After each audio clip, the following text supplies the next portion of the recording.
Lamborghini Urus Performante First Drive Review. The Lambo SUV gets more Lambo. 657 horsepower V8 is untouched, but chassis upgrades make it one of the best handling SUVs anywhere. Denmark. If you've followed the automotive industry for long enough, you likely remember when SUVs made by companies known for low-slung sports cars were the subject of controversial headlines. Fast forward to 2023, and the controversial has become commonplace. Massive people movers with supercar-like power are the status quo in the luxury segment. They usually outsell their more poster-friendly stablemates by a wide margin, and many of the companies who aren't already on this bandwagon are looking for a place to jump on. Unveiled in 2017, the Lamborghini Urus has amassed a significant following. It's the Italian brand's bestseller, and a growing list of rivals that includes the Aston Martin DBX. While it's no longer the newest kid on the block, it recently received a round of updates and gained a range-topping Performante variant. "We got a lot of new customers with the Urus," said Luca Pacini, Lamborghini's head of R&D strategy and projects coordination. "We're happy that people recognize the Lamborghini brand in it, and we decided to characterize it even more by offering a wider range that stretches from comfort to performance. Performance is Lamborghini's DNA, after all. This caters to the demands of our customers."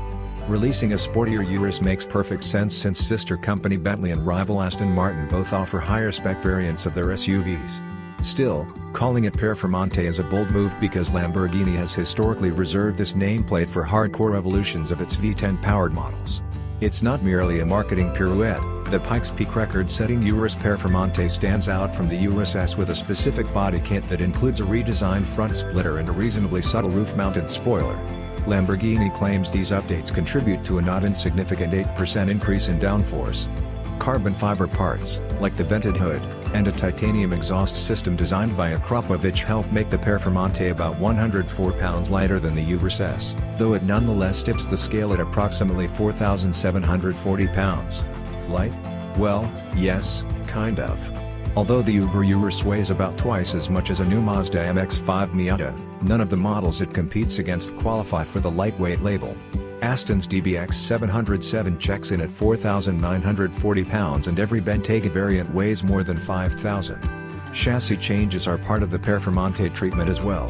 Lamborghini replaced the adaptive, height-adjustable air struts it puts in the Urus S with simpler steel springs, though it retained the electromechanical active roll stabilization system and retuned it. These updates give the Performante a lower ride height, 20 mm, and Lamborghini also widened the front and rear tracks, 16 mm, to clear space for huge tires. What the Performante doesn't get is extra power.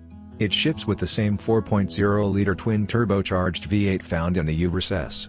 The 8-cylinder develops 657 horsepower at 6,000 revolutions per minute and 627 pound-feet of torque from 2,300 to 4,500 revolutions per minute, and it channels this output to the four wheels via an 8-speed automatic transmission and a torsion center differential. Lamborghini quotes a 0 to 62 mph time of 3.3 seconds, down from 3.5 for the S, and a top speed of 190 mph, a few tenths more than the S. More power can be difficult to argue against, but Lamborghini's rationale is that the Performante doesn't need to take all-you-can-eat turns at the horsepower counter. Its mission is to deliver the best possible handling rather than the best possible acceleration or the highest possible top speed. This is the Urus you want to take on a trip across the Rockies, not one you want to take to the nearest drag strip. Not that I would be driving in the Rockies. The highest point in Denmark stands at 561 feet above sea level, which amounts to a rounding error in Colorado. So I didn't exactly have the opportunity to wring out the Performante on mountain roads, but driving it back-to-back with the Urus S highlighted the changes that set these two bulls apart. Inside, both variants of the Urus look and feel like driver's cars. Neither share any significant parts with the Huracan, but the cabin's basic layout is similar. Sitting on a nicely bolstered sport seat, the driver faces a meaty 3-spoke steering wheel with a 12 o'clock mark, shift paddles, and a digital instrument cluster. Fit and finish are excellent, which you'd rightfully expect in a car with a house-like price tag. My tester featured Alcantara upholstery, orange stitching that matches the paint, and yards of carbon fiber.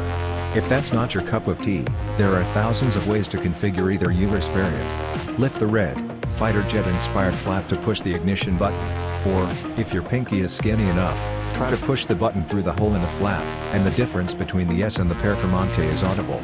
The titanium exhaust system saves weight and also helps bring more of the engine's symphony into the cabin, especially when sport mode is selected.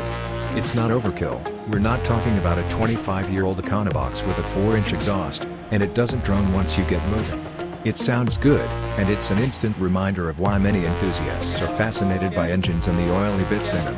Around town, the S and the Performante aren't tremendously different. It's when traffic clears and the pace picks up that the latter feels noticeably more hardcore than the former. While it's not a stripped-out track car, the throttle response is crisper and the steering feels better connected to the wheels. The suspension changes make a massive difference, too. Although the Performante's steel springs deliver a ride that's moderately harsher than the air setup in the S, they also unlock sharper and more predictable handling. You don't need to go flat out on an Italian racetrack to tell the difference between the two. The brakes are the same, 10-piston front calipers that grip 17.3-inch carbon ceramic rotors, that's over 2 inches bigger than the Miura's wheels, and single-piston rear calipers mounted over 14.5-inch rotors. This hardware is more than up to the task of confidently slowing down a 4,700-pound brute. Not injecting extra power into the drivetrain isn't necessarily a bad thing. Would, say, 40 extra horses hurt? Hell no, the idea of a 700-horsepower Lamborghini SUV is delightful, but the twin-turbo V8 is smooth and plenty responsive as is thanks in part to the wide torque band. Peak torque is never far away, and the transmission delivers quick shifts regardless of whether you use the paddles or let it do its own thing.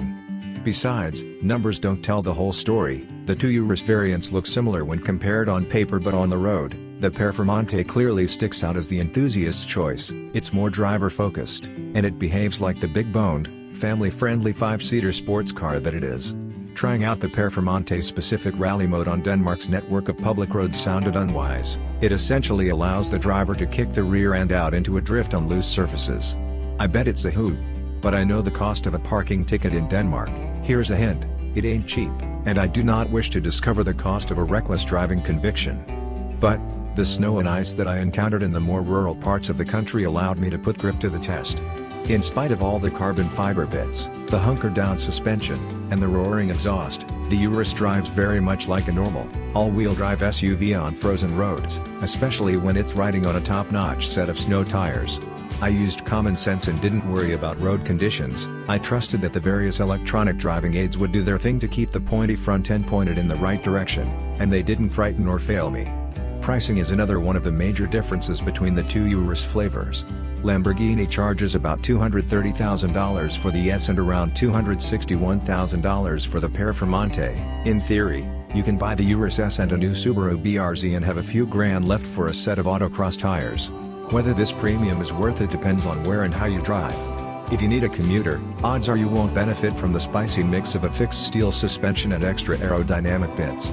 If you need a commuter in a canyon-storming weekender, even if said canyon isn't paved, the Performante ticks both boxes in a way that very nearly makes it feel, and sound, like an overgrown hot hatch with supercar-like power.